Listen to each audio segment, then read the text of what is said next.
Assalamualaikum warahmatullahi wabarakatuh. Nama saya Nur Anissa Farhana binti Muhammad Razi. Nombor ID saya KBJ 2008-10398. Saya daripada Seksyen 5. Hari ini, saya akan membentangkan mini projek stream saya. Saya telah memilih untuk membuat stream mini projek iaitu piramid makanan seimbang. Nama mini projek saya ialah piramid makanan seimbang. Objektif terdapat pada piramid makanan seimbang saya ini ialah, yang pertama, kanak-kanak dapat bercerita tentang makanan yang sihat dan juga tidak sihat. Yang kedua pula ialah kanak-kanak dapat mengamalkan pemakanan yang seimbang. Mini projek piramid makanan seimbang saya ini terdapat 4 aras, iaitu aras yang pertama, aras yang kedua, aras yang ketiga dan juga aras yang keempat. Aras yang pertama iaitu aras makan paling banyak, iaitu 8 hingga 12 sajian. Antara contoh makanan yang terdapat pada aras keempat ialah roti, ubi, bijirin dan juga nasi. Untuk aras yang kedua pula ialah makan lebih banyak, iaitu sekurang-kurangnya 5 sajian. Contoh makanan di aras yang kedua ialah sayur-sayuran dan buah-buahan. Contoh sayur-sayuran ialah kobis, tomato, bawang dan juga lobak merah. Contoh buah-buahan pula ialah pisang, tembikar, ceri dan strawberry. Aras yang seterusnya ialah aras yang ketiga, iaitu makan dengan sederhana, iaitu antara 1 hingga 2 sajian. Contoh makanan di aras yang ketiga ialah dadih, susu dan keju. Yang ni pula ialah ikan, daging dan juga ayam. Aras yang terakhir ialah aras yang keempat. Aras keempat ialah makan paling sedikit. Makan paling sedikit ialah makan makanan yang manis. Contohnya seperti aiskrim dan juga coklat.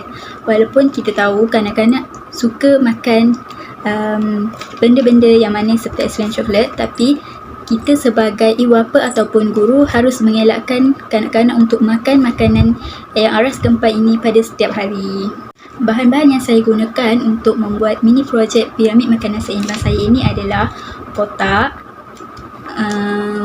warna air, gambar-gambar makanan seimbang, gunting, pisau, gam dan pita pelekat. Sebelum saya membuat mini projek piramid makanan seimbang ini, saya terlebih dahulu melakar di kertas A4. Ini adalah contoh lakaran piramid makanan seimbang saya. Saya telah melabel semuanya, iaitu ini adalah kotak, ini adalah gambar dan ini adalah kotak. Ini aras 4, aras 3, aras 2 dan juga aras 1.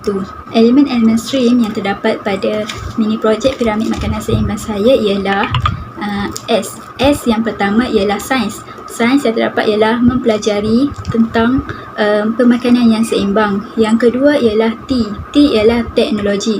Teknologi yang saya gunakan ialah gambar-gambar yang diprint, gambar-gambar pemakanan seimbang yang diprint dan juga kotak yang digunakan. Yang ketiga ialah R ialah religion ataupun agama. Art yang terdapat pada mini projek saya ialah mengamalkan pemakanan yang memberi kesihatan kepada tubuh badan kita.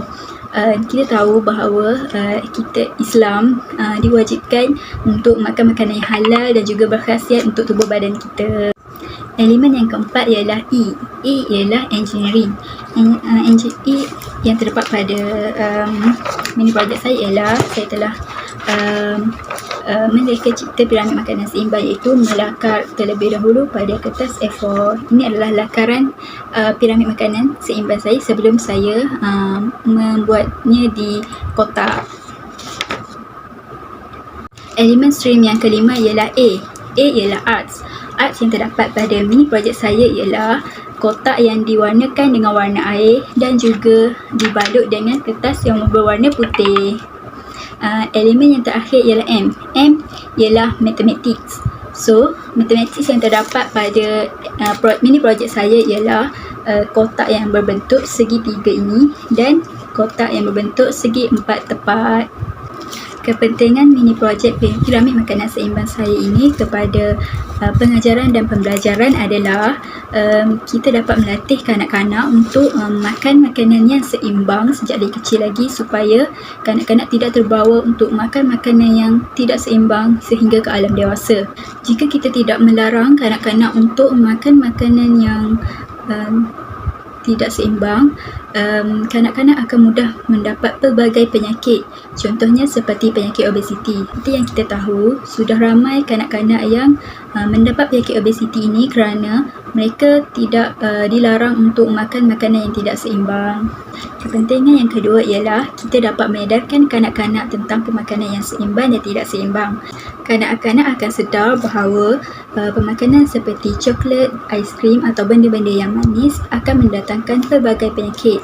Dengan ini, kanak-kanak akan mula makan makanan yang menyihatkan tubuh badan mereka seperti buah-buahan, sayur-sayuran dan lain-lain lagi. Itu sahaja yang saya nak bentangkan tentang mini projek stream piramid makanan seimbang saya. Sekian, terima kasih.